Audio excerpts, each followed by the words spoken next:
Ok,សួស្តីថ្ងៃនេះមានវីដេអូមួយជំវិញអ្នករៀន Mobile Development របស់គ្នា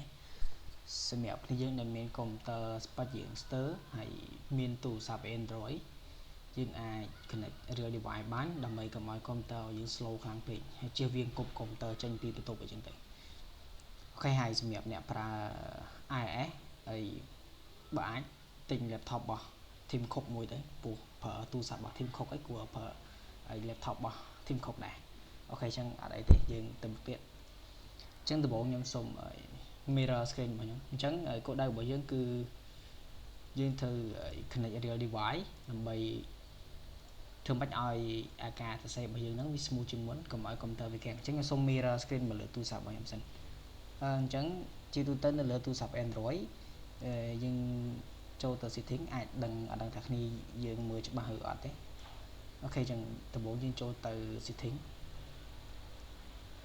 ហើយ setting នៅលើ setting នេះគឺយើងត្រូវទៅកាន់ about phone ដើម្បីបើកនៅ developer option mode ចឹងយើងចូលជាទូទៅវានៅក្នុង build number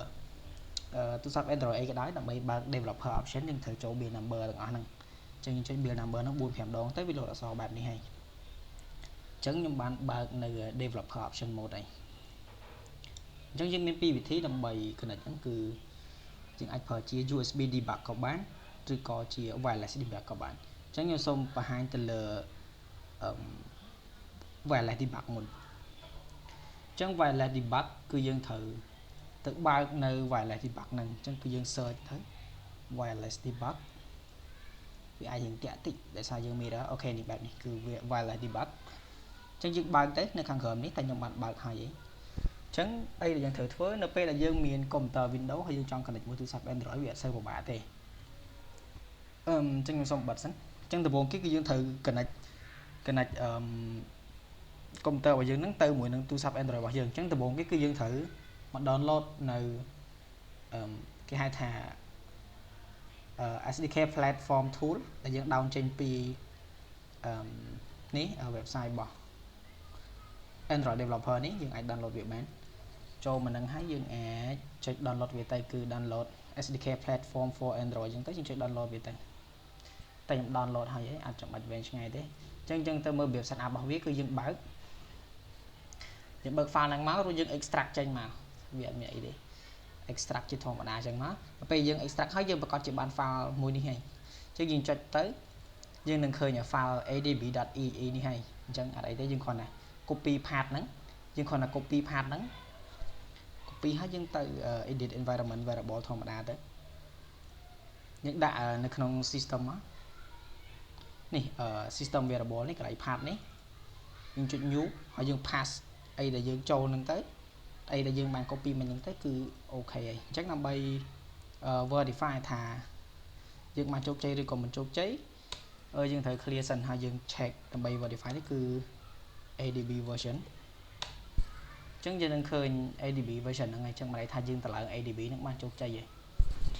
អញ្ចឹងដល់វគ្គយើងត្រូវ connect device របស់យើងជាមួយនឹង computer អញ្ចឹងដើម្បី connect បានត្រូវ make sure ថាទាំងទូរស័ព្ទទាំង computer របស់យើងគឺស្ថិតនៅលើ Wi-Fi តែមួយដាច់ខាតគឺត្រូវលើ Wi-Fi តែមួយមក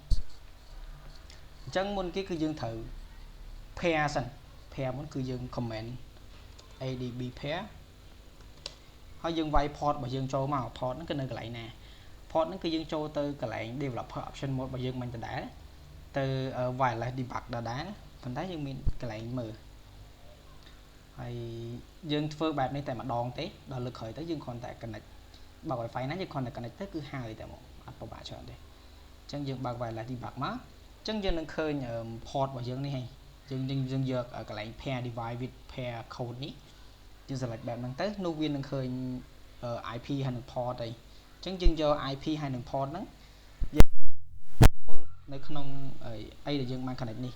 អញ្ចឹងយើងវាយ port នឹងចូលមកគឺ192.168ហើយ port របស់វាគឺ33591អូខេអញ្ចឹងយើង enter ទៅ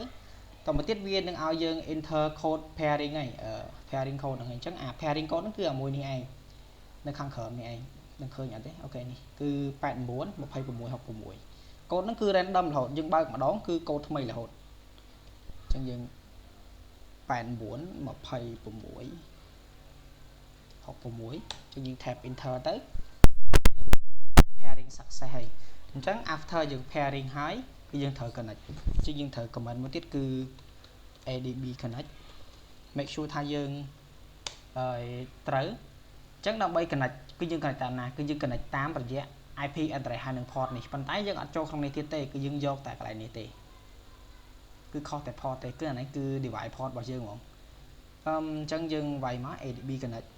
192.168.1.8 ហើយ port របស់យើងគឺ3566.5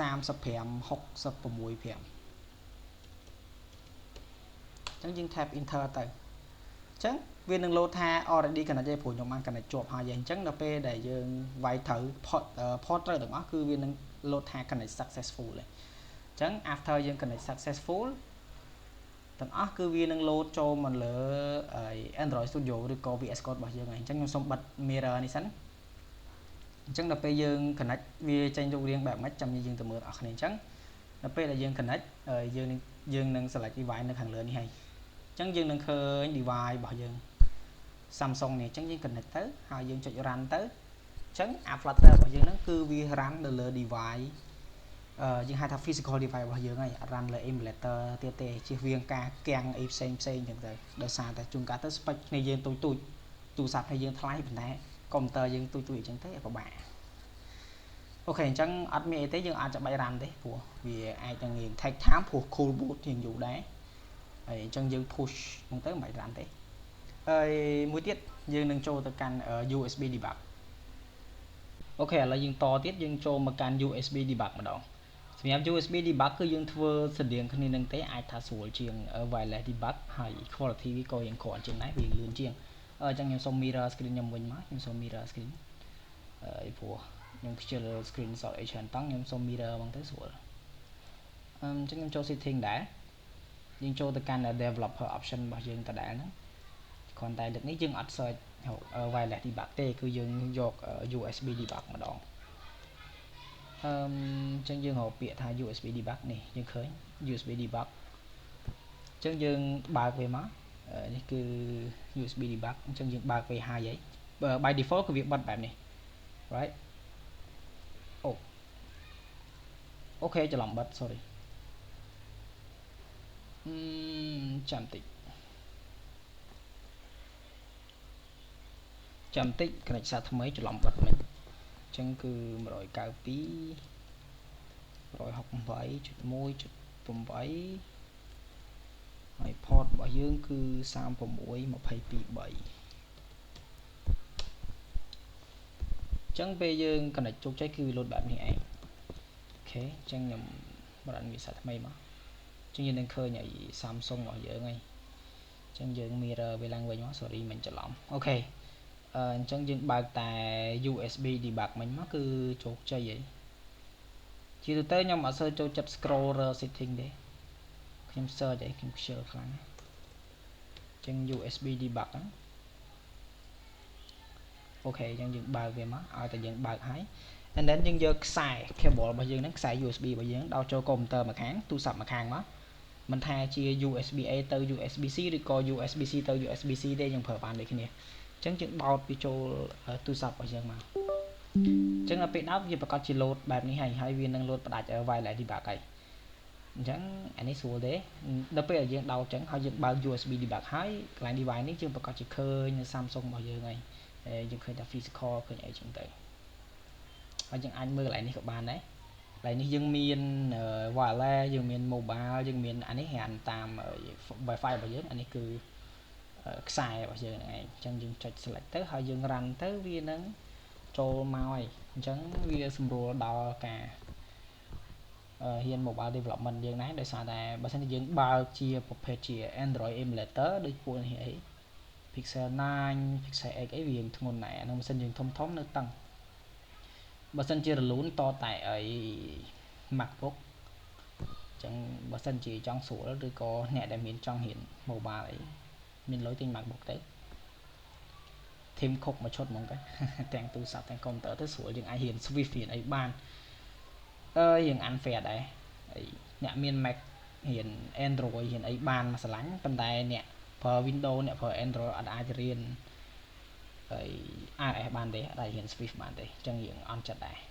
អូខេតែអត់អីទេតែប៉ុណ្ណឹងទៅគឺយើងអាចសម្រួលការងារយើងបានច្រើនហើយអូខេថ្ងៃនេះមានតែប៉ុណ្ណឹងទេអរគុណ